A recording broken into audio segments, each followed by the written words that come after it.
എല്ലാ ആളുകൾക്കും ട്രേഡ് ചെയ്യണം, ഇൻവെസ്റ്റ് ചെയ്യാൻ റെഡിയല്ല. അത് ട്രേഡിംഗ് ആൻഡ് ഇൻവെസ്റ്റ്മെന്റ് ആണെന്ന് പലരും മനസ്സിലാക്കുന്നില്ല. അതുപോലെ ഇൻവെസ്റ്റ് ചെയ്യണമെന്ന് ഘോരം എല്ലായിടും നമ്മൾ കേൾക്കാറുണ്ട്. എന്തിലാണ് ഇൻവെസ്റ്റ് ചെയ്യേണ്ടതെന്ന് ഇപ്പോഴും ആളുകൾക്ക് അറിയില്ല. 10 ലക്ഷം രൂപ സാലറി കിട്ടുമ്പോൾ അവനൊരിക്കലും പണക്കാരനാവുന്നില്ല. ജോലി കിട്ടി, ആ ഫുൾ പൈസ എന്തൊക്കെ ആഗ്രഹമുണ്ടോ അതൊക്കെ നടത്തി ഇനി ചെയ്യാമല്ലോ. ഈവൻ ഞാൻ ഇൻക്ലൂഡഡ് മീ പോലും. നമ്മളെല്ലാവരും ഇൻകം ജനറേറ്റ് ചെയ്യുന്ന ആളുകളാണ്. അത് സാലറി വഴിയാവാം, അല്ലെങ്കിൽ നമുക്ക് ബിസിനസ്സിൽ നിന്നുള്ള ഇൻകം ആവാം. പക്ഷെ എത്രയൊക്കെ ഇൻകം ജനറേറ്റ് ചെയ്താലും നിങ്ങൾ പണക്കാരനാവണമെങ്കിൽ തീർച്ചയായിട്ടും ആ ഇൻകം പ്രോപ്പറായിട്ട് ഇൻവെസ്റ്റ് ചെയ്ത് വെൽത്ത് ജനറേറ്റ് ചെയ്യണം. എങ്കിൽ മാത്രമാണ് നിങ്ങൾക്കും നിങ്ങളുടെ ഭാവി തലമുറയ്ക്കും റിച്ച് ആയിട്ട് ജീവിക്കുവാനായിട്ട് സാധിക്കുകയുള്ളൂ. അതുപോലെ തന്നെ എങ്ങനെ ഇൻവെസ്റ്റ് ചെയ്യണം, എവിടെ ഇൻവെസ്റ്റ് ചെയ്യണം, എന്തിൽ ഇൻവെസ്റ്റ് ചെയ്താലാണ് വെൽത്ത് ജനറേറ്റ് ചെയ്യുകയും ഭാവിയിൽ നമ്മുടെ പണം നമുക്ക് വേണ്ടി പണിയെടുക്കുകയും ചെയ്യുക, ഇങ്ങനെയുള്ള കാര്യങ്ങളെക്കുറിച്ച് നമുക്കിന്ന് സംസാരിക്കാം. അതിനു വേണ്ടിയിട്ട് ഇന്ന് നമ്മുടെ കൂടെയുള്ളത് ട്രേഡ് ടോക്സിന്റെ CEO മിസ്റ്റർ സുനിൽ മത്തായിയാണ്. അദ്ദേഹത്തെ നമുക്ക് സ്വാഗതം ചെയ്യാം. ഹായ്. എനിക്ക് തോന്നുന്നു ഞാൻ ഈ പറഞ്ഞ പോലെ തന്നെ എല്ലാവരും ഇൻകം ജനറേറ്റ് ചെയ്യുന്നുണ്ട്, പക്ഷെ ആരും ഇത് പ്രോപ്പറായിട്ട് ഇൻവെസ്റ്റ് ചെയ്യുന്നില്ല. അതുപോലെ തന്നെ എങ്ങനെ ഇൻവെസ്റ്റ് ചെയ്യണം, എന്ത് ചെയ്യണമെന്നൊന്നും നമ്മുടെ സ്കൂളുകളിലോ കോളേജുകളിലോ അറ്റ്ലീസ്റ്റ് ഇൻകം വെൽത്ത് നമ്മളുള്ള ഡിഫറൻസ് എന്താണെന്ന് പോലും ആർക്കും അറിയില്ല. നമ്മൾ സ്കൂൾ എഡ്യൂക്കേഷൻ, ഏറ്റവും ബേസിക് എഡ്യൂക്കേഷൻ 10th ആണെന്നാണ് ഒരു വെപ്പ്. 10th ഇൻകം ജനറേറ്റ് ചെയ്യാൻ 10th പഠിപ്പിക്കുന്നില്ല. എന്നാൽ ഒരു പ്രൊഫഷണൽ കോഴ്സൊക്കെ കഴിയുന്ന ഒരവസ്ഥയിൽ ഇൻകം ജനറേറ്റ് ചെയ്യുന്നൊരു സ്കില്ല് ലേൺ ചെയ്ത് കഴിഞ്ഞാൽ ഇൻകം എന്താണെന്നും ആ ഇൻകം എങ്ങനെ അവനെ കാശുകാരനാക്കും, പണക്കാരനാക്കും എന്ന് നമ്മൾ മനസ്സിലാക്കേണ്ട ഒരു കാര്യമുണ്ട്. ഫോർ എക്സാമ്പിൾ, നമുക്കൊരു 10 ലക്ഷം രൂപ സാലറി കിട്ടുന്നുണ്ടെന്ന് കരുതുക. 10 ലക്ഷം രൂപ സാലറി കിട്ടുമ്പോൾ അവനൊരിക്കലും പണക്കാരനാവുന്നില്ല. അവൻ ഒരു പണക്കാരനായും ജീവിക്കുന്നുണ്ട്, പക്ഷെ അവൻ്റെ ഇൻകം നിൽക്കുമ്പോൾ പല ആളുകളും വളരെ കഷ്ടപ്പെട്ട ജീവിതത്തിലോട്ട് തിരിച്ചു പോകാറുണ്ട്. അതിനൊരു ഏറ്റവും വലിയ എക്സാമ്പിൾസ് നമ്മുടെ സിനിമ താരങ്ങൾ, സീരിയൽ താരങ്ങളൊക്കെയാണ്. അവർ സിനിമയും സീരിയലൊക്കെ ഉള്ള സമയത്ത് ഭയങ്കര റിച്ചസ്റ്റ് ആയിരിക്കും. ഞാൻ പറയുന്നത് മോഹൻലാലും മമ്മൂട്ടി ആ ലെവലിലുള്ള ആൾക്കാരല്ല, ഒരു മീഡിയം ടൈമിൽ സീരിയൽ, അതുപോലെ തന്നെ ക്യാരക്ടർ ആക്ടേഴ്സായിട്ടൊക്കെ നിൽക്കുന്ന താരങ്ങളുണ്ടല്ലോ, അവർ അഭിനയിക്കുന്ന സമയത്ത് നല്ല ഇൻകം അവർ വാങ്ങിയിട്ടുണ്ട്. ബട്ട് എന്താണ്, അതൊന്നും അവർ വെൽത്താക്കി മാറ്റിയിട്ടില്ല. കാരണം അവരുടെ ലക്ഷൂറിയസ് ലൈഫിന് വേണ്ടി അവർക്ക് കിട്ടുന്ന വലിയ ഇൻകം അവർ സ്പെൻഡ് ചെയ്ത് തീർക്കുന്നു. അതൊന്നും അവരെന്ത് ചെയ്യുന്നില്ല, ഇൻവെസ്റ്റ് ചെയ്യുന്നില്ല. നമ്മുടെ കയ്യിലോട്ട് വരുന്ന പൈസ, പ്രത്യേകിച്ച് ബിസിനസ്സുകാരാണെങ്കിലും സാലറി ആയിട്ടുള്ള ആൾക്കാരാണെങ്കിലും, അവർക്ക് വരുന്ന പൈസയൊന്നും യഥാർത്ഥത്തിൽ നമ്മുടെ പൈസയല്ല. നമ്മുടെ കയ്യിൽ വരുന്ന പൈസ നമ്മുടെ പൈസയായിട്ട് മാറണമെങ്കിൽ നമ്മളതിനെ കൃത്യമായിട്ട് ഇൻവെസ്റ്റ് ചെയ്താൽ അത് നമ്മുടെ പൈസ.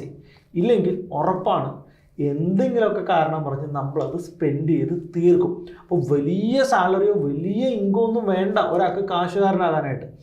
10,000 രൂപ മാത്രം സാലറി ഉള്ളൂ എങ്കിലും അതിനെ കൃത്യമായിട്ട് പ്ലാൻ ചെയ്ത് അതിൽ നിന്ന് ഒരു 10% 20% കൃത്യമായിട്ട് ഇൻവെസ്റ്റ് ചെയ്യാൻ ശ്രമിച്ചു കഴിഞ്ഞാൽ ഒരു 10 കൊല്ലം കൊണ്ടോ ഒരു 20 കൊല്ലം കൊണ്ടോ ആർക്കും ഒരു വിധമെങ്കിലും അടിപൊളിയായിട്ടൊരു പണക്കാരനായിട്ട് മാറാനായിട്ട് സാധിക്കും. പക്ഷെ എനിക്കാണ് 10 ലക്ഷം സാലറി ഉള്ള ഒരു പണക്കാരാവില്ല എന്ന് പറയുമ്പോൾ തീർച്ചയായിട്ടും ആളുകളിൽ അതൊരു ചെറിയൊരു ചിരി വരുത്താനുള്ള സാധ്യതയുണ്ട്. കാരണം അത്രയും ഇൻകം ജനറേറ്റ് ചെയ്ത് എന്തുകൊണ്ട് പണക്കാരനാവുന്നില്ല? അപ്പം എന്തുകൊണ്ടായിരിക്കും അങ്ങനെ? എന്തുകൊണ്ട് അങ്ങനെ പറയാൻ കാരണം? അങ്ങനെ പറയാനുള്ള ഏറ്റവും വലിയ കാരണം, ഇപ്പോൾ ഇന്ത്യയിലോട്ട് നമുക്ക് നോക്കാം. അമിതാഭ് ബച്ചൻ എത്ര രൂപ ഇൻകം ആയിട്ട് വാങ്ങിയിട്ടുണ്ടാവും എന്ന് ആലോചിച്ചു. തീർച്ചയായിട്ടും ഒരു രക്ഷയില്ലാത്ത ഇൻകമാണ്. അതെ. ബട്ട് അമിതാഭ് ബച്ചൻ ബാങ്ക്രപ്റ്റ് ആവുന്ന അവസ്ഥയിൽ എത്തിയിട്ടുണ്ട്. യെസ്. കേരള ബ്ലാസ്റ്റേഴ്സിന്റെ മുൻ ക്യാപ്റ്റനായിരുന്ന ഡേവിഡ് ജെയിംസ്, ഇദ്ദേഹം ഇംഗ്ലീഷ് പ്രീമിയർ ലീഗിൽ കളിച്ചുകൊണ്ടിരുന്ന വ്യക്തിയാണ്. അത്രയും ഇൻകം വാങ്ങിയിട്ടുണ്ട്. അദ്ദേഹം കേരള ബ്ലാസ്റ്റേഴ്സിൽ ക്യാപ്റ്റനായിട്ട് കളിച്ചിട്ടുണ്ട്. അപ്പോഴും ഹൈ ഇൻകമാണ് അദ്ദേഹം വാങ്ങിക്കൊണ്ടിരുന്നത്. ഇദ്ദേഹം ബാങ്ക്രപ്റ്റായിട്ട് ഇദ്ദേഹത്തിൻ്റെ കയ്യിലുള്ള ജേഴ്സികളോ ബൂട്ടുകളൊക്കെ ഇദ്ദേഹം ലേലത്തിൽ കൊടുത്തിട്ടാണ് അദ്ദേഹത്തിൻ്റെ കാര്യങ്ങൾ അദ്ദേഹം ചെയ്തത്. അപ്പോൾ ഇത്രയും ഇൻകം വാങ്ങി ഇവരെങ്ങനെ ബാങ്ക്രപ്റ്റായി? അതായത് അവർക്ക് വന്ന ഇൻകം അവരൊരിക്കലും എന്ത് ചെയ്തില്ല, വെൽത്ത് ആക്കി മാറ്റിയില്ല എന്നുള്ള. ഇങ്ങനത്തെ കുറേ എക്സാമ്പിൾസ് നമുക്ക് എടുക്കാനായിട്ട് വേൾഡിൽ നിന്നോ മലയാള സിനിമയിൽ നിന്നോ അല്ലെങ്കിൽ ബോളിവുഡിലൊക്കെ ഇത് വളരെയധികം ഉണ്ട്. ഇപ്പോൾ ഒരു എക്സാമ്പിൾ ഞാൻ പറയാം. ഒരു പ്രശസ്തമായിട്ടൊരു കഥയുണ്ട്. 2 ആളുകൾ ഒന്നിച്ച് ജോലിക്ക് കയറുന്നു. ഒരു ചെറിയ പ്രായത്തിൽ തന്നെ അവർ ജോലിക്ക് കയറുന്നു. ഒരാൾ ഒരു പെട്രോൾ പമ്പിൽ പെട്രോൾ അടിക്കാനായിട്ട് നിൽക്കുന്നത്, മറ്റേ ആൾ ഒരു ഫിനാൻഷ്യൽ അഡ്വൈസറായിട്ട് ഇദ്ദേഹം വാങ്ങുന്നതിൻ്റെ ഒരു 20 or 100 ടൈംസ് സാലറി വാങ്ങുന്നു. ആ ഫിനാൻഷ്യൽ അഡ്വൈസറും വളരെ റിച്ചസ്റ്റ് മാനായിട്ട് ജീവിക്കുന്നു. അദ്ദേഹം വളരെ വലിയ ഇൻകം ജനറേറ്റ് ചെയ്യുന്നു, അടിച്ചു പൊളിച്ച് വലിയ പണക്കാരനായിട്ട് ജീവിക്കുന്നു. എന്നാൽ ഒരു 30-40 വർഷം കഴിഞ്ഞ് അദ്ദേഹം റിട്ടയർഡ് ആകുന്ന സമയത്ത് നമ്മുടെ പമ്പിൽ ജോലി ചെയ്യുന്ന വ്യക്തി ഒരു മില്യണറാണ്. അദ്ദേഹത്തിന് കിട്ടിയ എല്ലാ പൈസയിൽ നിന്നും കൃത്യമായിട്ട് സേവ് ചെയ്ത് അദ്ദേഹം ഇൻവെസ്റ്റ് ചെയ്ത് US പല സ്റ്റോക്കുകളിലും ഇൻവെസ്റ്റ് ചെയ്ത് അദ്ദേഹം ഒരു മില്യണറായിട്ട് മാറുന്നു. എന്നാൽ കോടിക്കണക്കിന് രൂപ സാലറി വാങ്ങിയ ആ ഫിനാൻഷ്യൽ അഡ്വൈസർ എന്താണ് സംഭവിക്കുന്നത്? അദ്ദേഹം $1 മില്യൺ കടക്കാരനായിട്ടാണ് അദ്ദേഹം റിട്ടയർഡ് ചെയ്യുന്നത്. അപ്പോൾ ഒരാളെ പണക്കാരനാക്കുന്നത് കൃത്യമായിട്ടുള്ള ഫിനാൻഷ്യൽ പ്ലാനിങ്ങും ഡിസിപ്ലിനായിട്ടുള്ള ജീവിതമാണ്. ഇത് മനസ്സിലാകുന്ന സമയത്ത് എല്ലാവർക്കും പണക്കാരാകാനായിട്ട് സാധിക്കും. ഇതുപോലെ തന്നെ നമുക്ക് ഭിക്ഷക്കാരുടെ കാര്യം എടുക്കുകയാണെങ്കിൽ അവർ ഇപ്പം ഞാൻ ന്യൂസിലൊക്കെ കേട്ടിട്ടുണ്ട്, ഭിക്ഷക്കാർ മീൻസ് മരിച്ചു പോകുമ്പോൾ അവരുടെ ആ ഒരു ഇതിൽ വലിയൊരു ഹ്യൂജ് എമൗണ്ട് അവരുടെ കയ്യിലുണ്ടെന്നുള്ളതാണ്. കാരണം വേറൊന്നും കൊണ്ടല്ല, അവർക്ക് പ്രത്യേകിച്ച് എക്സ്പെൻസുകളില്ല. അവർ ജനറേറ്റ് ചെയ്യുന്ന എല്ലാ എമൗണ്ടും അവർ കൂട്ടി വെക്കുകയാണ്. അവർ പ്രത്യേകിച്ച് ഒരു സ്ഥലത്ത് ഇൻവെസ്റ്റ് ചെയ്യുന്നില്ല. കാരണം അവരുടെ ഫുഡിനായാലും അവരുടെ ഡ്രസ്സിനായാലും അവരൊന്നും സ്പെൻഡ് ചെയ്യുന്നില്ല. അതുകൊണ്ടാണ് അവരുടെ ഇത്രയും വെൽത്തായിട്ട് ആ ഒരു സേവിങ്സ് ആയിട്ട് മാറണം. തീർച്ചയായിട്ടും എനിക്ക് സുനിൽ പറഞ്ഞ പോലെ ഇത്രയും വലിയ ആളുകളുടെ അവസ്ഥ ഇതാണെങ്കിൽ ഒരു മിനിമം സാലറി മേടിക്കുന്ന ഒരു സാധാരണക്കാരൻ്റെ ഒരു അവസ്ഥയെ കുറിച്ച് നമുക്ക് ചിന്തിക്കാവുന്നതേ ഉള്ളൂ. പിന്നെ ഇതുപോലെ തന്നെ ഈ പറഞ്ഞ പോലെ ഇൻവെസ്റ്റ് ചെയ്യണമെന്ന് ഘോരം എല്ലായിടും നമ്മൾ കേൾക്കാറുണ്ട്. എന്തിലാണ് ഇൻവെസ്റ്റ് ചെയ്യേണ്ടതെന്ന് ഇപ്പോഴും ആളുകൾക്ക് അറിയില്ല. ഇപ്പോൾ സ്റ്റോക്ക് മാർക്കറ്റിൽ ഇൻവെസ്റ്റ് ചെയ്യുന്ന കാര്യം പറയുമ്പോൾ ഓൾറെഡി കുറച്ച് ഇപ്പോൾ റീസെൻ്റ് ആയിട്ട് ഇത് മാറി വന്നിട്ടുണ്ടെങ്കിലും പഴയ കാലത്ത് വളരെ തെറ്റിദ്ധരിക്കപ്പെട്ട ഒരു ഫീൽഡാണ് സ്റ്റോക്ക് മാർക്കറ്റ് ഇൻവെസ്റ്റ്മെൻറ്റ് നഷ്ടമാണ് എന്നുള്ളത്. പക്ഷേ എനിക്ക് തോന്നുന്നു റീസെൻ്റ് ആയിട്ട് ഒരുപാട് പേര് എനിക്ക് തോന്നുന്നു ട്രഡീഷണൽ ഇൻവെസ്റ്റ്മെൻറ്റ്സ് ഒക്കെ മാറ്റി വെച്ചുകൊണ്ട് ഒരുപാട് പേര് സ്റ്റോക്ക് മാർക്കറ്റ് ഇൻവെസ്റ്റ്മെൻറ്റിലേക്ക് വരുന്നുണ്ട്. അപ്പോൾ അവർക്ക് കൃത്യമായിട്ടുള്ളൊരു ഗൈഡൻസ് നമ്മൾ കൊടുക്കണം. ഈ സുനിൽ നേരത്തെ പറഞ്ഞ പോലെ സ്കൂളുകളിലോ കോളേജുകളിലോ ഒന്നും ഇൻകം എന്താ വെൽത്ത് എന്താന്ന് പോലും പഠിപ്പിക്കുന്നില്ല. ഈ ഒരു അവസ്ഥയിൽ നമ്മളെപ്പോലെ ആളുകൾക്ക് വളരെ വലിയൊരു ഡ്യൂട്ടി ഉണ്ട് ഇതിനെക്കുറിച്ച് ആളുകളെ അവയർനെസ് ഉണ്ടാക്കുന്നതിൽ. അപ്പോൾ എവിടെ തുടങ്ങണം എന്നാണ്? ആക്ച്വലി ഒരാൾ സേവ് ചെയ്യുന്നു, ഇൻവെസ്റ്റ് ചെയ്യുന്നു. നമുക്ക് കുറേ കൺവെൻഷണൽ മെത്തേഡുകൾ ഇൻവെസ്റ്റ് ചെയ്യാനുണ്ട്. ഇനി എഡ്യൂക്കേഷനെ കുറിച്ചിട്ടാണ് പറയുന്നതെങ്കിൽ ഇപ്പം നമ്മൾ കോളേജുകളിലും സ്കൂളുകളിലൊക്കെ പോയിട്ട് കുട്ടികൾക്ക് ഫിനാൻസിൻ്റെ ബേസിക്സ് കാര്യങ്ങൾ പറഞ്ഞു കൊടുക്കാറുണ്ട്. നമ്മൾ ഫ്രീ ആയിട്ട് തന്നെ സെഷൻസ് ചെയ്യുന്നുണ്ട്. പക്ഷെ എനിക്ക് തോന്നുന്നു നമ്മൾ പോയിട്ട് കൊടുക്കേണ്ടത് കുട്ടികൾക്കല്ല എന്ന് എനിക്ക് തോന്നുന്നു. നമ്മൾ അധ്യാപകർക്ക് വേണം ട്രെയിനിങ്സ് കൊടുക്കാൻ. കോളേജുകളും സ്കൂളുകളും ഈ ഒരു ട്രെയിനിങ്ങിന് വേണ്ടിയിട്ട് അധ്യാപകരെയാണ് റെഡിയാക്കേണ്ടത്. അപ്പോൾ നമുക്ക് പോയിട്ട് ഒരു അധ്യാപകർക്ക് ഒരു സെഷൻ എടുക്കുകയാണെങ്കിൽ ശരിക്കും പറഞ്ഞാൽ ആ MTF ഇഷ്യൂല് തന്നെ അല്ലേ മലപ്പുറത്തെ MTF അത് ഒരു MLM സ്കാം ആയിരുന്നു. അതിൻ്റെ അകത്ത് എനിക്ക് തോന്നുന്നു 40-50 ഒരു സ്കൂളിലെ എല്ലാ അധ്യാപകരും ഇൻക്ലൂഡഡ് ആയിട്ട് അവരുടെ എല്ലാവരുടെയും പൈസ നഷ്ടപ്പെടാണ്. ഈ അധ്യാപകരാണ് നമ്മുടെ കുട്ടികളെ പഠിപ്പിക്കുന്നത്. എന്താണ് ബേസിക് ഫിനാൻസ് എന്ന് പോലും ഇവർക്ക് അറിയില്ല. ഏതോ കോളേജുകളിൽ നിന്ന് ഡിഗ്രി എടുത്ത് PG എടുത്ത് ഇറങ്ങി കുട്ടികളെ പഠിപ്പിക്കുന്നു. ആ വിഷയത്തിൽ അവർക്ക് നല്ല സ്കില്ലുണ്ടാവും. ബട്ട് ഫിനാൻസ് ജീവിതത്തിലെ എല്ലാവരും മാത്സ് ഭൂഗോളത്തിന്റെ സ്പന്ദനമാണ് എന്ന് പറയുന്ന പോലെ ഫിനാൻസ് നമ്മുടെ ജീവിതത്തിന്റെ ഒരു നെടുന്തൂണാണെന്ന് തന്നെ നമുക്ക് പറയേണ്ടി വരും. തീർച്ചയായിട്ടും. അപ്പോൾ നമ്മൾക്ക് അധ്യാപകർക്ക് ട്രെയിനിങ്സ് കൊടുക്കണം. നമ്മൾക്ക് അതിന് വില്ലിംഗ് ആണ്. അതിനുള്ള അവസരങ്ങൾ നമ്മൾ കിട്ടിക്കഴിഞ്ഞാൽ കൃത്യമായിട്ട് നമ്മളത് ഫ്രീ ആയിട്ട് തന്നെ നമുക്കത് പ്രൊവൈഡ് ചെയ്യാനായിട്ട് പറ്റും. ഇനി ഒരാൾ ഇൻകം ജനറേറ്റ് ചെയ്തു, അദ്ദേഹം എക്സ്പെൻസ് ഒക്കെ സെറ്റ് ചെയ്ത് ഒരു സേവിങ്സ് ഉണ്ടാക്കുകയാണെന്ന് കരുതുക. ഇപ്പോൾ ശരിക്കും പറയാം നമ്മളൊരു ഇൻകത്തിൻ്റെ 30% ഇൻവെസ്റ്റ് ചെയ്യണം എന്നാണ്. ഒരു കല്യാണത്തിന് മുൻപൊക്കെ ആണെങ്കിൽ ഞാൻ പറയും അത് 50% എക്സ്പെൻസുകൾ കുറവാണ്. പക്ഷെ ഇപ്പോഴത്തെ കുട്ടികൾ അങ്ങനെ ചിന്തിക്കുന്ന പോലുമില്ല. ജോലി കിട്ടി ആ ഫുൾ പൈസ എന്തൊക്കെ ആഗ്രഹമുണ്ടോ അതൊക്കെ നടത്തി ഇനി ചെയ്യാമല്ലോ. ഈവൻ ഞാൻ ഇൻക്ലൂഡഡ് മീ പോലും അതിനെക്കുറിച്ചൊന്നും ആലോചിച്ചിട്ടേ ഇല്ല. എനിക്ക് ജോലി കിട്ടിയ ആ ഒരു സമയത്ത് പഠിത്തം കഴിഞ്ഞിട്ട് പിന്നെ ഈ പറഞ്ഞ പോലെ കുറച്ച് കഴിയുമ്പോഴാണ് കല്യാണത്തിൻ്റെ ഒക്കെ സമയത്താണ് നമ്മുടെ കയ്യിലൊന്നുമില്ല, നമ്മൾ ഇത്ര നാളും പണിയെടുത്ത പൈസ എവിടെ പോയി എന്ന് നമ്മൾ വിചാരിക്കുന്നത്. ആക്ച്വലി ഇപ്പോൾ കുറച്ചൊക്കെ മാറി വന്ന് തുടങ്ങിയിട്ടുണ്ടെന്നാണ് എനിക്ക് തോന്നുന്നത്. കാരണം ഇപ്പോഴത്തെ യങ്സ്റ്റേഴ്സൊക്കെ ഇൻസ്റ്റയിലൊക്കെ മെസ്സേജ് അയച്ചിട്ട് ചേട്ടാ ഞാൻ എവിടെയാണ് ഇൻവെസ്റ്റ് ചെയ്യുന്നത് ചോദിക്കാറ്, എൻ്റെ അടുത്തും ചോദിക്കാറുണ്ട്. അതുകൊണ്ട് തന്നെ ഞാൻ ഈ ഒരു ടോപ്പിക്കിന് റെലവൻസ് കൊടുത്ത് ചെയ്യാനായിട്ട് തീരുമാനിച്ചത്. ഒരാൾ ഇൻകം കിട്ടി ഒരു 30% ഇൻവെസ്റ്റ്മെൻറ്റിലോട്ട് മാറ്റണം എന്നാണ് നമുക്കൊരു റൂളായിട്ട് പറയാനുള്ളത്. പക്ഷെ എനിക്ക് തോന്നുന്നു ജോലി കിട്ടി മാരേജിനൊക്കെ തൊട്ട് മുൻപുള്ള സമയങ്ങളൊക്കെ ആണെങ്കിൽ നമുക്ക് 50% കൂടുതൽ പൈസ നമുക്ക് ഇൻവെസ്റ്റ്മെൻറ്റിലോട്ട് മാറ്റാനായിട്ട് പറ്റും. കല്യാണമൊക്കെ കഴിഞ്ഞ് കുട്ടികളൊക്കെ ആയി കഴിയുമ്പോൾ ചിലവ് കൂടി കഴിയുമ്പോൾ ചിലപ്പോൾ അത് 20% ആയിട്ട് കുറയും. ഇനി എവിടെ ഇൻവെസ്റ്റ് ചെയ്യണം എന്ന് വെച്ച് കഴിഞ്ഞാൽ കേരളത്തിൽ നമുക്ക് ലാൻഡിൽ ഇൻവെസ്റ്റ് ചെയ്യാം. പക്ഷേ ചെറിയ എമൗണ്ട് ഒന്നും ഒരിക്കലും നമുക്ക് ലാൻഡിൽ ഇൻവെസ്റ്റ് ചെയ്യാനായിട്ട് പറ്റില്ല. നമ്മുടെ ആളുകൾ ഏറ്റവും കൂടുതൽ ഉപയോഗിക്കുന്ന ഇൻവെസ്റ്റ്മെൻറ്റ് മെത്തേഡുകൾ ബാങ്ക് FD ഇടാറുണ്ട്, നമ്മുടെ കോർപ്പറേറ്റ് സൊസൈറ്റിയിലൊക്കെയുള്ള FDs. പക്ഷെ ഒന്നും അത്ര സേഫ് അല്ല, നമുക്കറിയാം ഇന്നത്തെ കറണ്ട് സിറ്റുവേഷൻ അറിയാം. പിന്നെ നമുക്ക് പോസ്റ്റ് ഓഫീസ് FD, വളരെ റിക്കറിങ് ഡെപ്പോസിറ്റ്സ്, വളരെ അടിപൊളി ആയിട്ടുള്ള ഒരു ഇൻവെസ്റ്റ്മെൻറ്റ് തന്നെയാണ്. അതൊക്കെ നമുക്ക് പരിഗണിക്കാവുന്ന കാര്യങ്ങളാണ്. ബട്ട് എല്ലാവരും KSFE ചിട്ടികളിനെ, ചെറിയ ചെറിയ ചിട്ടികൾ നമ്മുടെ ഇവിടെ ഭയങ്കര കൾച്ചറായിട്ടുള്ളൊരു കാര്യമാണ്. നമുക്കൊരു ആവശ്യമില്ലെങ്കിൽ ഒരിക്കലും ചിട്ടീനെ നമ്മൾ ഇൻവെസ്റ്റ്മെൻറ്റ് ഓപ്പർച്യൂണിറ്റി ആയിട്ട് പരിഗണിക്കരുത് എന്നാണ് എനിക്ക് പറയാനുള്ളത്. പിന്നീടുള്ള ഒരു തെറ്റായിട്ടുള്ള ഇൻവെസ്റ്റ്മെൻറ്റ് മെത്തേഡ് LIC ആണ്. അപ്പുറത്തെ വീട്ടിലെ ചേച്ചി വന്ന് പറഞ്ഞതുകൊണ്ട് ആ ചേച്ചിയുടെ അടുത്ത് നോ പറയാൻ പറ്റാത്തത് കൊണ്ടാണ് പലരും ഒരു LIC ഒക്കെ ചേരുന്നത്. അപ്പോൾ അത് ഒഴിവാക്കിക്കൊണ്ട് നമുക്ക് പുതിയ മെത്തേഡുകളായിട്ടുള്ള മ്യൂച്വൽ ഫണ്ടുകളും അല്ലെങ്കിൽ ഡയറക്റ്റ് സ്റ്റോക്കുകളിലും നിങ്ങൾ ഇൻവെസ്റ്റ് ചെയ്യുകയാണെങ്കിൽ അതായിരിക്കും നിങ്ങളെ ഭാവിയിൽ ഏറ്റവും വലിയ വെൽത്തിയസ്റ്റ് ആക്കുന്നത്. LICയിൽ ഇൻവെസ്റ്റ് ചെയ്ത് ആരും വെൽത്ത് ക്രിയേറ്റ് ചെയ്യുന്നില്ല. അത്യാവശ്യം ജീവിച്ച് വരാനുള്ള ചെറിയ പൈസ ചിലപ്പോൾ റിട്ടയർഡ് ആവുന്ന സമയത്ത് കിട്ടുമായിരിക്കും. പക്ഷെ നിങ്ങൾക്ക് വെൽത്ത് ക്രിയേറ്റ് ചെയ്യണമെങ്കിൽ, നിങ്ങൾക്ക് യഥാർത്ഥത്തിൽ പണക്കാരനാകണമെങ്കിൽ നിങ്ങൾ ഉറപ്പായിട്ടും നല്ല സ്റ്റോക്കുകളിൽ ഇൻവെസ്റ്റ് ചെയ്യുക, അല്ലെങ്കിൽ നല്ല മ്യൂച്വൽ ഫണ്ടുകളിൽ ഇൻവെസ്റ്റ് ചെയ്യുക. തീർച്ചയായിട്ടും മ്യൂച്വൽ ഫണ്ടിൻ്റെ കാര്യം നമുക്ക് എടുക്കാം. മ്യൂച്വൽ ഫണ്ടുകൾ എന്ന് പറയുമ്പോൾ ഇറ്റ്സ് ഡിപ്പെൻസ്. അതായത് മ്യൂച്വൽ ഫണ്ടുകൾ തന്നെ പല രീതിയിലുണ്ട്. ലാർജ് ക്യാപ് ഫണ്ടുകളിൽ ഇൻവെസ്റ്റ് ചെയ്യാം, മിഡ് ക്യാപ് ഫണ്ടുകൾ, ഹൈബ്രിഡ് ഫണ്ടുകൾ, ഫ്ലെക്സി ക്യാപ് ഫണ്ടുകൾ, അങ്ങനെ ഒരുപാട് മ്യൂച്വൽ ഫണ്ട് ഹൗസുകൾ തന്നെ ഇവിടെ ഉണ്ട്. എല്ലാവർക്കും ഇതിൽ ഏത് തിരഞ്ഞെടുക്കണം എന്നുള്ളതിൽ ഒരുപാട് ഡൗട്ട് ഉണ്ട്.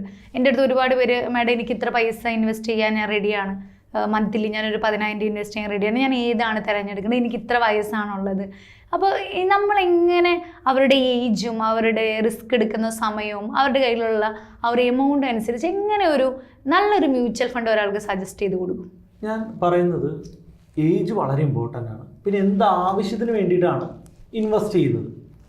സോ ഒരു 25 വയസ്സിൽ ജോലിക്ക് കയറിയൊരു വ്യക്തി ഇൻവെസ്റ്റ്മെൻറ്റ് സ്റ്റാർട്ട് ചെയ്യുകയാണെങ്കിൽ എല്ലാവരുടെ മനസ്സിൽ 20 കൊല്ലം കൊണ്ട് റിട്ടയർഡ് ചെയ്യുക, 45-ാമത്തെ വയസ്സിൽ ഒരു റിച്ചസ്റ്റ് പേഴ്സണായിട്ട് റിട്ടയർഡ് ചെയ്യുക എന്നുള്ള പ്ലാനാണ് ഉള്ളതെങ്കിൽ വളരെ എളുപ്പമാണ് കാര്യങ്ങൾ. ഒരു സ്മോൾ ക്യാപ് ഫണ്ട് ഒരു 25,000 രൂപ അല്ലെങ്കിൽ 20,000 രൂപ അല്ലെങ്കിൽ 15,000 രൂപയെങ്കിലും അറ്റ്ലീസ്റ്റ് അവർ ഇൻവെസ്റ്റ് ചെയ്യാൻ റെഡിയാകുക. 20 കൊല്ലം ഇൻവെസ്റ്റ് ചെയ്യുന്നുണ്ടേ. അപ്പോൾ ഈ ഒരു 15,000 അല്ലെങ്കിൽ 20,000-ന് ഒന്ന് 3ആയിട്ടോ 4ആയിട്ടോ സെപ്പറേറ്റ് ചെയ്യുക. എന്നിട്ട് ഒരു 4 ടൈപ്പ് ഫണ്ടുകളിലോട്ട് ഇൻവെസ്റ്റ് ചെയ്യാം. വേണമെങ്കിൽ ഗോൾഡ് അതിൻ്റെ അകത്ത് ഒരു ഇൻക്ലൂഡ് ചെയ്യാം. എന്നിട്ട് ഒരു സ്മോൾ ക്യാപ് ഫണ്ട്, മ്യൂച്വൽ ഫണ്ടിൽ തന്നെ ഏറ്റവും ഹൈ റിസ്ക് ഉള്ള സ്മോൾ ക്യാപ് ഫണ്ട് നല്ലൊരു ഫണ്ട് ഹൗസിൽ ചെയ്യാം. ഒരിക്കലും കൊള്ളില്ലാത്ത, അത്രയും പേരില്ലാത്ത ഒരു ഫണ്ട് ഹൗസിൽ പോവാതെ നല്ല ഫണ്ട് ഹൗസിൽ ചെയ്യാം. അപ്പോൾ നല്ല ഫണ്ട് ഹൗസ് എന്ന് പറഞ്ഞു കഴിഞ്ഞാൽ നമുക്കിവിടെ ഒരാളുടെ ഏതെങ്കിലും ഒരു ഫണ്ട് നമുക്ക് പറഞ്ഞു കൊടുക്കേണ്ട ആവശ്യമില്ല. അതിപ്പോൾ നമുക്ക് ഗൂഗിളിൽ 10 മിനിറ്റ് ഇരുന്ന് റിസർച്ച് ചെയ്ത് കഴിഞ്ഞാൽ എല്ലാ ആളുകൾക്കും കണ്ടുപിടിക്കാൻ പറ്റുന്ന കാര്യമാണ്. അല്ലെങ്കിൽ നമുക്ക് ഇപ്പോൾ ടെലിഗ്രാമിലൊക്കെ ചോദിക്കുകയാണെങ്കിൽ നമുക്കത് പറഞ്ഞു കൊടുക്കാനായിട്ട് സാധിക്കും. പബ്ലിക്കായിട്ട് നമുക്ക് എത്ര കാര്യങ്ങൾ പറയുന്നതിൽ കുറച്ച് ഉറപ്പായിട്ടും, തീർച്ചയായിട്ടും. അതല്ലെങ്കിൽ അവരവരുടെ ഫിനാൻഷ്യൽ അഡ്വൈസേഴ്സുമായിട്ട് സംസാരിച്ചിട്ട് അതെടുക്കുക. അപ്പോൾ അതിൻ്റെ ഒരു ഭാഗം ഒരു സ്മോൾ ക്യാപ് ഫണ്ടിലോട്ട് ഇടുക. എന്തുകൊണ്ടാണെന്ന് വെച്ച് കഴിഞ്ഞാൽ അവിടെ ഹൈ റിസ്ക്കും ഹൈ റിവാർഡുമാണ്. 20 വർഷത്തെ ടൈമുണ്ട്. ഇന്ത്യ വളർന്നുകൊണ്ടേയിരിക്കുകയാണ്. ഇന്നത്തെ ഇന്ത്യയിലെ മിഡ് ക്യാപ്പും സ്മോൾ ക്യാപ്പും കമ്പനികളാണ് നാളത്തെ ലാർജ് ക്യാപ്പ് കമ്പനികൾ എന്ന് ഉറപ്പാണ്.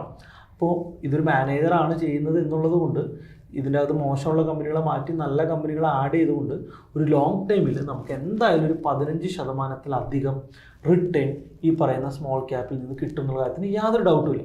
പിന്നെ നമുക്കൊരു ഹൈബ്രിഡ് ഫണ്ടുകളിൽ ഇടാം. ഹൈബ്രിഡ് ഫണ്ടുകൾ വലിയ റിട്ടേൺ ചിലപ്പോൾ ജനറേറ്റ് ചെയ്യില്ല, 10-11% ജനറേറ്റ് ചെയ്യുള്ളൂ. അതും നമുക്ക് ചെയ്യാം. പിന്നെ നമ്മൾ ചെയ്യേണ്ടത് ഇൻഡെക്സ് ഫണ്ടുകളിലാണ്. ഫോർ എക്സാമ്പിൾ പറയുകയാണെങ്കിൽ നമുക്ക് നിഫ്റ്റി ബീസ് പോലുള്ള എക്സ്ചേഞ്ച് ട്രേഡഡ് ഫണ്ടുകളിൽ നമുക്ക് എന്ത് ചെയ്യാം, ബാക്കിയുള്ള പൈസ ഇടാം.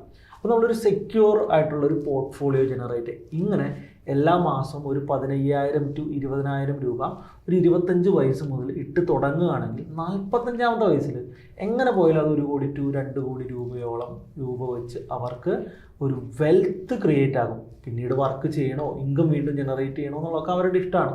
അവർക്ക് വേണമെങ്കിൽ കണ്ടിന്യൂ ചെയ്യാം. അല്ലെങ്കിൽ ഇതിൽ നിന്ന് അവർക്ക് കൃത്യമായിട്ട് വിഡ്രോവൽ പ്ലാൻസ് പ്രകാരം അതിൽ നിന്നൊരു ഇൻകം എക്സ്പെൻസിന് വേണ്ടി എടുത്തുകൊണ്ട് ഈ ഒരു വെൽത്തിനെ കണ്ടിന്യൂ ചെയ്ത് വേണമെങ്കിൽ അടുത്ത തലമുറയിലോട്ട് പോലും ഈ ഒരു വെൽത്തിനെ അവർക്ക് പാസ് ചെയ്ത് കൊടുക്കാനായിട്ട് പറ്റും. അപ്പോൾ ഇതെല്ലാവരും ചെയ്തിരിക്കേണ്ട കാര്യമാണ്. പ്രായമായ ഒരാളെ സംബന്ധിച്ചിടത്തോളം നമ്മൾ പറയുകയാണെങ്കിൽ അവർക്ക് ചിലപ്പോൾ ഇത്രയും ലോങ് ടൈമിൽ ഇൻവെസ്റ്റ് ചെയ്യാനായിട്ട് പറ്റില്ല. അവർക്കിടയിൽ കോർപ്പസ് ഉണ്ടാവും. ഇപ്പോൾ പെൻഷനായിട്ട് കിട്ടിയ എമൗണ്ടൊക്കെ ഉണ്ടാവും. അപ്പോൾ അവർ SIP സ്റ്റാർട്ട് ചെയ്യുന്നതുകൊണ്ട് വലിയ കാര്യമൊന്നും ഉണ്ടാവില്ല. അവർക്ക് മാർക്കറ്റിനെ കുറച്ചുകൂടി ടൈമിങ് ചെയ്യേണ്ടതായിട്ട് വരും. അല്ലെങ്കിൽ അവർ ഒരു ബ്ലൂ ചിപ്പ് ഫണ്ടുകളിലോട്ടൊക്കെ, അതായത് ലാർജ് ക്യാപ്പ് ഫണ്ടുകളിലോട്ട് ഇൻവെസ്റ്റ് ചെയ്ത് കുറച്ചുകൂടി സേഫ് ആൻഡ് ഡിഫെൻസീവ് പോർട്ട്ഫോളിയോ ആണ് അവർ ക്രിയേറ്റ് ചെയ്യേണ്ടത്. അപ്പോൾ ഈ ഡിഫെൻസീവ് എന്നുള്ള വാക്കൊക്കെ ഉപയോഗിക്കുമ്പോൾ ആൾക്കാർ കൺഫ്യൂഷൻ വന്നേക്കാം. ഒന്നുമില്ല, ലാർജ് ക്യാപ്പ്, വലിയ റിലയൻസ് പോലുള്ള HDFC പോലുള്ള വലിയ സ്റ്റോക്കുകൾ ഹോൾഡ് ചെയ്യുന്ന ലാർജ് ക്യാപ്പ് ഫണ്ടുകളുണ്ട്. അങ്ങനത്തെ ഫണ്ടുകളിൽ ഇൻവെസ്റ്റ് ചെയ്ത് അവരുടെ റിസ്ക് അവർക്ക് റെഡ്യൂസ് ചെയ്യാനായിട്ട് സാധിക്കും. തീർച്ചയായിട്ടും. ഇപ്പോൾ ഗോൾഡിൽ ഇൻവെസ്റ്റ് ചെയ്യുക എന്ന് പറഞ്ഞു കഴിഞ്ഞാൽ ഗോൾഡിൽ ഈ പറഞ്ഞ പോലെ SGB ബോണ്ടുകൾ ഇൻവെസ്റ്റ് ചെയ്യുക എന്നുള്ളതും പിന്നെ ഈ പറഞ്ഞ പോലെ ഗോൾഡ് ബീസും, ആ 2 ഓപ്പർച്യൂണിറ്റിയാണ് ഗോൾഡിലുള്ളത്. അല്ലെങ്കിൽ പിന്നെ കോയിനായിട്ട് വാങ്ങി വെക്കുക. അതിൽ എനിക്ക് തോന്നുന്നു കള്ളന്മാരൊക്കെ എടുത്തുകൊണ്ട് പോകാനുള്ള ചാൻസ് ഉള്ളതുകൊണ്ട് അത് വേണമെങ്കിൽ നമുക്ക് ഒഴിവാക്കാം. അത് എക്സ്പെൻസ് തന്നെയാണ്. നമ്മൾ ഇത് ലോക്കറിൽ വെച്ച് കഴിഞ്ഞാൽ പിന്നെ അവിടെ നമുക്ക് ചിലവുണ്ട്. ഗോൾഡ് സോവറിൻ ബോണ്ടിന് നമുക്ക് 8 വർഷത്തെ ലോക്കിംഗ് പീരീഡ് ഉണ്ട്. അപ്പോൾ ആ ലോക്കിംഗ് പീരീഡ് കൂടി പിന്നെ എനിക്ക് തോന്നുന്നു ഇൻട്രസ്റ്റും കൂടി 2.5% ഇൻട്രസ്റ്റ്. അത് നല്ലൊരു ഇൻവെസ്റ്റ്മെന്റ് പ്ലാൻ ആണ്. പിന്നെ ഗോൾഡിലൊന്നും നമുക്ക് എന്താ പറയാ, റീസെന്റ് ആയിട്ടുള്ള ഗോൾഡിലുള്ള വളർച്ചേനെ നമുക്കറിയാം അല്ലെ. ഗോൾഡാണ് ലോകത്ത് ഏറ്റവും കൂടുതൽ ആളുകൾ വെൽത്ത് സൂക്ഷിച്ചു വെക്കുന്നത്. കാരണം ഒരു 3000 വർഷം മുൻപ് മുതൽ തന്നെ ആളുകൾ വെൽത്ത് ഇപ്പോൾ നമ്മൾ കേട്ടിട്ടുണ്ടാവും, ടിപ്പു സുൽത്താൻ്റെ പടയോട്ട സമയത്ത് നമ്മുടെ ആളുകളെല്ലാം ഗോൾഡ് ഭരണിയിലാക്കി ഭൂമിയുടെ അടിയിൽ കുഴിച്ചിട്ടിട്ടാണ് ഒളിച്ച് കാടുകളിൽ കയറിയത്. പടയോട്ടം കഴിഞ്ഞിട്ട് തിരിച്ചു വന്ന് ആ പൈസ എടുക്കാനായിട്ട്. അതായത് അവരുടെ വെൽത്ത് അവർ ഗോൾഡാക്കി ഒളിപ്പിച്ച് വെച്ചിരിക്കുകയാണ്. അപ്പം ഇന്ന് നമുക്ക് അങ്ങനെയൊന്നും ചെയ്യേണ്ട ആവശ്യമില്ല. ഇന്ന് നമുക്ക് മ്യൂച്വൽ ഫണ്ടുകളും നമ്മുടെ ഡിമാറ്റ് അക്കൗണ്ടുകളും എല്ലാത്തിനും നമ്മുടെ സെക്യൂർ ആണ് അല്ലേ. നമുക്ക് അതിന്റെ പാസ്വേഡും ID മാത്രം അറിഞ്ഞാൽ മതി. ഇപ്പോൾ ബിറ്റ്കോയിനൊക്കെ ആണെങ്കിൽ ബിറ്റ്കോയിനും ഒരു ഇൻവെസ്റ്റ്മെന്റ് ഓപ്പർച്യൂണിറ്റി തന്നെയാണ്. പക്ഷെ അവിടെ റിസ്ക് ഫാക്ടർ, അവിടെ ഒരു ക്ലാരിറ്റി വന്നിട്ടില്ല എന്നുള്ളൊരു പ്രശ്നമുണ്ട്. പരിഗണിക്കുന്നതുകൊണ്ട് തെറ്റില്ല. നമുക്ക് നമ്മുടെ ടോട്ടൽ പോർട്ട്ഫോളിയോൻ്റെ ഒരു 1% ഒക്കെ നമുക്ക് വേണമെങ്കിൽ ബിറ്റ്കോയിനിലിടാം. ബിറ്റ്കോയിനിലൊക്കെ നമുക്ക് ഇതുപോലെ തന്നെ ഒരു ഇൻ്റർനെറ്റ് ഇല്ലാത്ത ഡിവൈസിലോട്ടൊക്കെ നമ്മുടെ ഒരു സ്റ്റോറേജ് ആയിട്ട് അതിന് ഉപയോഗിക്കാനൊക്കെ പറ്റും. ടെക്നോളജിയിൽ നമ്മുടെ ഈ പറയുന്ന ഏറ്റവും ലേറ്റസ്റ്റ് ടെക്നോളജിയാണല്ലോ നമ്മൾ ബിറ്റ്കോയിലൊക്കെ ഉപയോഗിക്കുന്നത്. ആ രീതിയിൽ ആര് ഹാക്ക് ചെയ്ത് കൊണ്ടുപോകാത്ത രീതിയിൽ നമുക്കൊരു ഡിവൈസിലൊക്കെ സെറ്റ് ചെയ്ത് നമ്മുടെ വെൽത്ത് നമുക്ക് സേവ് ചെയ്ത് വെക്കാനായിട്ട് പറ്റും. എനിക്ക് തോന്നുന്നു നമ്മളിപ്പോൾ എല്ലാത്തിലും ഇൻവെസ്റ്റ് ചെയ്യുന്നതിനെ കുറിച്ച് പറഞ്ഞു. പക്ഷെ എനിക്ക് തോന്നുന്നു ഇത്രയൊക്കെ ആൾക്കാർ സെർച്ച് ചെയ്ത് കണ്ടുപിടിച്ച് എന്ത് ചെയ്യണം, അത് എല്ലാവർക്കും എന്താണ് ക്യാപ്സ്യൂളായിട്ട് കിട്ടണം, അപ്പം തന്നെ അത് എടുക്കുന്നുണ്ട്. അങ്ങനെ നോക്കുമ്പോൾ നമുക്ക് എന്ത് സജസ്റ്റ് ചെയ്യാൻ പറ്റും? അവിടെയുള്ളൊരു പ്രശ്നം നമ്മൾ ആദ്യം മുതലേ സംസാരിക്കുന്ന കാര്യമാണ്. എല്ലാ ആളുകൾക്കും ട്രേഡ് ചെയ്യണം, ഇൻവെസ്റ്റ് ചെയ്യാൻ റെഡിയല്ല. അത് ട്രേഡിങ് ആൻഡ് ഇൻവെസ്റ്റ്മെൻ്റ് ആണെന്ന് പലരും മനസ്സിലാക്കുന്നില്ല. ട്രേഡ് ചെയ്താൽ നമുക്ക് കിട്ടുന്നത് ഇൻകമാണ്, ഇൻവെസ്റ്റ് ചെയ്താൽ നമുക്ക് കിട്ടുന്നത് വെൽത്താണ്. ഇത് രണ്ടും മനസ്സിലാക്കണം. ട്രേഡ് ചെയ്തില്ലെങ്കിലും കുഴപ്പമില്ല, എന്തുമാത്രം ചെയ്തത് ഇൻവെസ്റ്റ് ചെയ്ത് വെൽത്ത് ഉണ്ടാക്കിയാൽ മതി. ഇനി നിങ്ങൾക്ക് ജോലിയുടെ കൂടെ ഒരു ഇൻകം കിട്ടണമെങ്കിൽ നിങ്ങൾക്ക് ട്രേഡ് ചെയ്യാം, കുഴപ്പമില്ല. പക്ഷെ ജോലിയിൽ കോൺസെൻട്രേറ്റ് ചെയ്ത് ജോലിയിൽ സ്കില്ല് കൂട്ടി നിങ്ങൾ അവിടെ കോൺസെൻട്രേറ്റ് ചെയ്ത് കഴിഞ്ഞാൽ ഓട്ടോമാറ്റിക്കലി നിങ്ങളുടെ ഇൻകം കൂടുതലല്ലേ. ജോലിയിൽ നിന്ന് ഇൻകം കൂടും, കാരണം നിങ്ങൾക്ക് പ്രൊമോഷൻസ് കിട്ടും, സാലറി ഹൈക്ക് കിട്ടും, അങ്ങനെ ഇൻകം കൂട്ടാം. ട്രേഡ് ചെയ്യണമെന്ന് പോലുമില്ല. കാരണം ജോലിയുടെ കൂടെ നിങ്ങൾ ട്രേഡ് ചെയ്ത് കഴിഞ്ഞാൽ നിങ്ങളുടെ ജോലിയുടെ കോൺസെൻട്രേഷൻ കുറഞ്ഞിട്ട് എന്ത് സംഭവിക്കാം, ജോലിയിൽ ഇൻകം കൂടാതിരിക്കാനുള്ള ഒരു സാഹചര്യമുണ്ട്. എങ്ങനെ വേണമെങ്കിലും നമുക്ക് ഇൻകം കൂട്ടാം. ഒരു സ്കില്ല് കൂട്ടുക, ഓട്ടോമാറ്റിക്കലി നിങ്ങളുടെ ഇൻകം കൂടും. ആ ഇൻകത്തിൽ നിന്ന് കൃത്യമായിട്ട് ഇൻവെസ്റ്റ് ചെയ്യുക, അത്രയേ ഉള്ളൂ. അപ്പോൾ എല്ലാവരോടും നമുക്ക് പറയാം, ഹാപ്പി ആയിട്ട് ഇൻവെസ്റ്റ് ചെയ്യുക, റിച്ചസ്റ്റ് ആയിട്ട് ജീവിക്കുക. അതുപോലെ നമ്മുടെ ജീവിതത്തിലെ ഏറ്റവും ഇമ്പോർട്ടൻ്റ് ആയിട്ടുള്ളൊരു ടോപ്പിക്കാണ് ഞാൻ ഇന്ന് ഡിസ്കസ് ചെയ്തത്. നമ്മുടെ കാരണവന്മാർ നമുക്ക് വേണ്ടി നമ്മുടെ വീടുകളിൽ തേക്കും അതുപോലെയുള്ള വലിയ വലിയ മരങ്ങളൊക്കെ നട്ടുപിടിപ്പിച്ച് നമുക്ക് ആ വെൽത്ത് തന്നതുപോലെ നമുക്ക് നമ്മുടെ വരും തലമുറയ്ക്ക് വേണ്ടിയിട്ട് നല്ല സ്റ്റോക്കുകളിലും മ്യൂച്വൽ ഫണ്ടുകളിലൊക്കെ ഇൻവെസ്റ്റ് ചെയ്ത് നമ്മുടെ തലമുറയെ നമുക്ക് റിച്ചാക്കി വെക്കാനായിട്ട് തീർച്ചയായും സാധിക്കും. അതിന് വേണ്ടിയുള്ള എല്ലാ കാര്യങ്ങളും ഞങ്ങൾ പറഞ്ഞു തന്ന് ഞങ്ങളുടെ ഭാഗം ഞങ്ങൾ ക്ലിയർ ആക്കിയിട്ടുണ്ട്. ഇനി നിങ്ങളാണ് ഇതിൽ എല്ലാം ഫോളോ ചെയ്ത് ഇൻവെസ്റ്റ് ചെയ്യേണ്ടത്. സോ എല്ലാവർക്കും ഹാപ്പി ഇൻവെസ്റ്റിംഗ്. വീണ്ടും ഒരു പോഡ്കാസ്റ്റുമായി കാണുന്നവരെ ബൈ.